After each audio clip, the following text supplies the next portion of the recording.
ശ്രീമതി പത്മജ വേണുഗോപാലിനെ സംബന്ധിച്ച് പുറത്തു വരുന്ന വാർത്തകൾ അങ്ങേയറ്റം ദൗർഭാഗ്യകരമാണ്. കേരളത്തിലെ കോൺഗ്രസ് പാർട്ടി ഏറ്റവും നല്ല നിലയിൽ എല്ലാ കാലത്തും അംഗീകാരം കൊടുത്തിട്ടുള്ള ഒരു വനിതാ നേതാവാണ് ശ്രീമതി പത്മജ വേണുഗോപാൽ. എന്നിട്ടും എന്തുകൊണ്ട് അവർ തീരുമാനം എടുത്തു എന്ന് എനിക്കറിയത്തില്ല. എടുക്കാതിരിക്കട്ടെ എന്ന് പ്രാർത്ഥിക്കുന്നു. ഒരിക്കലും അവരുടെ ഭാഗത്തുനിന്ന് അത് ഉണ്ടാകാൻ പാടില്ലാത്തതാണ്. ഇനി അങ്ങനെ തീരുമാനം എടുത്തിട്ടുണ്ട് എങ്കിൽ, പുറത്തു വരുന്ന വാർത്തകൾക്കനുസരിച്ച് എടുത്തിട്ടുണ്ട് എങ്കിൽ ED പേടിച്ചാകാനേ സാധ്യതയുള്ളൂ. കാരണം ED അവരുടെ ഭർത്താവിനെ ചോദ്യം ചെയ്തതായിട്ട് നേരത്തെ തന്നെ അറിയാൻ കഴിഞ്ഞു.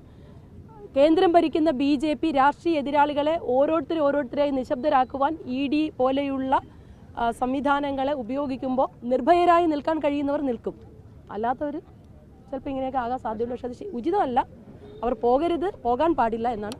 കോൺഗ്രസ് പാർട്ടിക്കകത്ത് നിന്നിട്ട് ആനുകൂല്യങ്ങളോ അല്ലെങ്കിൽ ഏതെങ്കിലും തരത്തിലുള്ള അർഹമായ പരിഗണന കിട്ടാത്ത വ്യക്തിയല്ല പത്മജ വേണുഗോപാൽ.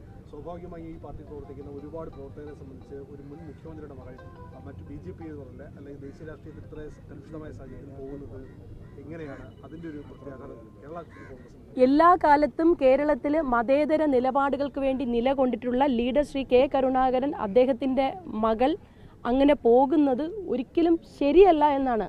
കാരണം ഈ കേരളത്തിൻ്റെ മതേതരത്തിന് വേണ്ടി ഇത്രയും നിലകൊണ്ടിട്ടുള്ള രാഷ്ട്രീയ നേതാക്കന്മാരിൽ പ്രഥമ സ്ഥാനത്തുള്ള ആളാണ് അദ്ദേഹം. അദ്ദേഹത്തിൻ്റെ മകൾ രാഷ്ട്രീയത്തിൽ പ്രവേശിച്ച നാൾ മുതൽ കോൺഗ്രസിൽ വിവിധ സ്ഥാനങ്ങൾ, കോൺഗ്രസ് ഗവൺമെൻറ് ഉണ്ടായിരുന്നപ്പോൾ സർക്കാർ സംവിധാനം ഒക്കെ കൊടുത്ത് എല്ലാ കാലത്തും ലീഡറുടെ മകൾ എന്ന രീതിയിൽ തന്നെ ഞാൻ അടക്കമുള്ള കോൺഗ്രസ് പ്രവർത്തകർ ഏറെ ബഹുമാനത്തോടും സ്നേഹത്തോടും കൂടിയാണ് എല്ലാവരും, നേതാക്കന്മാരും പ്രവർത്തകരും അവരെ കണ്ടിട്ടുള്ളത്. ഞാനിപ്പോഴും വിശ്വസിക്കുന്നു അവർ പോകാൻ സാധ്യതയില്ല. K. കരുണാകരൻ്റെ മകളാണ് അവർ. പ്രതീക്ഷയോടെ നിൽക്കുന്നു. പോകരുത്, ഇതിലൊന്നും വീഴരുത് എന്ന്.